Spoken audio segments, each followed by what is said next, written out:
بسم اللہ الرحمن الرحیم۔ آج ہم حضرت شیخ عبد القادر جیلانی کے معجزات کے سلسلے میں ایک اور واقعہ پیش کرنا چاہتے ہیں۔ حضرت عبد الصمد بن حمام کا ایک واقعہ پیش کرنا چاہتے ہیں۔ حضرت عبد الصمد بن حمام جو کہ ایک سکہ اور ذی ثروت شخص گزرے ہیں، حضرت شیخ عبد القادر جیلانی رحمۃ اللہ علیہ سے نہایت انحراف رکھتے تھے، بغض رکھتے تھے، صرف اس وجہ سے کہ لوگ آپ کے عجیب و غریب خوار کے عادات بیان کرتے تھے، مگر بعد میں انہوں نے آپ کی خدمت نہایت اہتمام سے اختیار کی۔ جب سرکار حضرت عبد القادر جیلانی رحمۃ اللہ علیہ کی وفات ہو گئی تو میں نے ان سے ان کا سبب دریافت کیا کہ انہوں نے بیان کیا کہ میں ابتدا میں جو آپ سے انحراف رکھتا تھا، میرا آپ سے یہ انحراف محض میری بدنصیبی کی وجہ سے تھا۔ ایک دفعہ کا ذکر ہے کہ جمعہ کے روز مجھے آپ کے مدرسہ کے قریب سے گزرنے کا اتفاق ہوا۔ میں اس وقت رفع حاجت کے لیے جانا چاہتا تھا، مگر نماز ان قریب ہونے والی تھی، اس لیے مجھے خیال آیا کہ میں جلدی سے پہلے نماز پڑھ لوں، پھر رفع حاجت کے لیے چلا جاؤں گا۔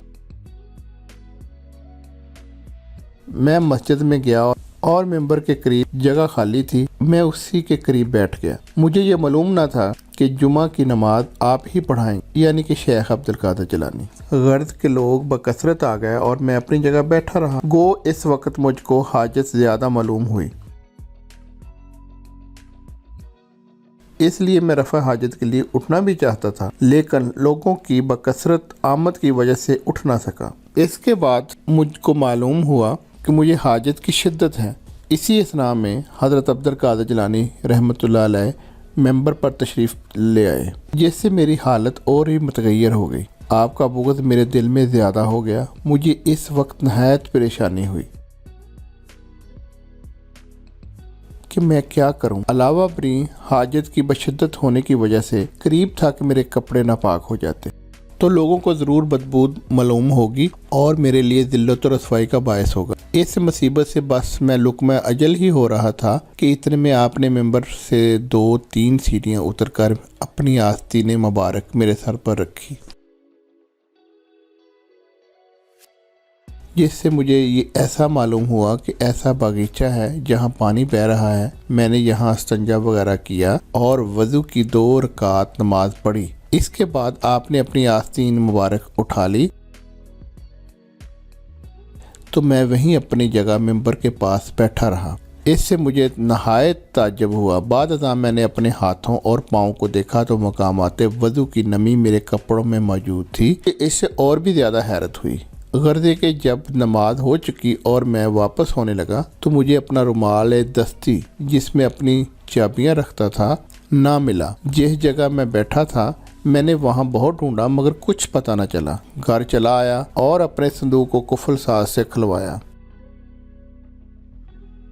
میں اس وقت اپنی کسی مہم کی وجہ سے عراق عجم کا قصد کر رہا تھا، چنانچہ میں اس روز کی صبح روانہ ہو گیا۔ جب ہم 2 منزلیں طے کر کے تیسری منزل پر جا رہے تھے تو اس راہ میں ایک مقام ملا جہاں ایک باغیچہ بھی لگا ہوا تھا اور پانی بہہ رہا تھا۔ میرے رفقا نے مجھے کہا، ہمیں آگے پانی ملتا نظر نہیں آ رہا، اس لیے ہم یہیں اتر کر نماز پڑھ لیں اور کھانا وغیرہ بھی کھا لیں۔ غرض میں نے اتر کر دیکھا تو بے شک یہ وہی مقام تھا جسے میں اس جمعہ کے روز دیکھ چکا تھا۔ میں نے وضو کیا، نماز پڑھنے کے قصد سے آگے بڑھا کہ وہی دستی رومال ماں کنجیاں کے پڑا ہوا تھا۔ مجھے نہایت ہی تعجب ہوا۔ آخر میں اپنا سفر پورا کر کے واپس ہوا۔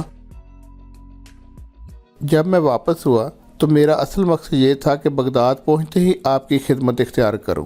میں اس واقعہ کو کسی سے بیان نہیں کرتا تھا، کہیں سامعین کو اس میں شک نہ گزرے اور مجھے جھوٹا نہ سمجھے۔ میں نے کہا کہ نہیں، آپ نے جو کچھ بھی دیکھا ہے وہ سب بیان کیجیے، آپ کی نسبت کسی کو ایسا خیال نہیں ہو سکتا۔ اس کے بعد انہوں نے کہا، مجھ کو اب سے اس سے زیادہ بیان کرنے کی ضرورت بھی نہیں، کیونکہ بہت سے سکا لوگوں نے اس قسم کے واقعات بکثرت سنے ہوئے ہیں۔ اللہ تعالیٰ نے آپ پر بڑا فضل و کرم کیا۔ تو یہ کہنے لگے، میں بے شک خدا تعالیٰ کا بڑا شکر ادا کرتا ہوں، بے شک اس نے مجھے اس حال میں نہیں مارا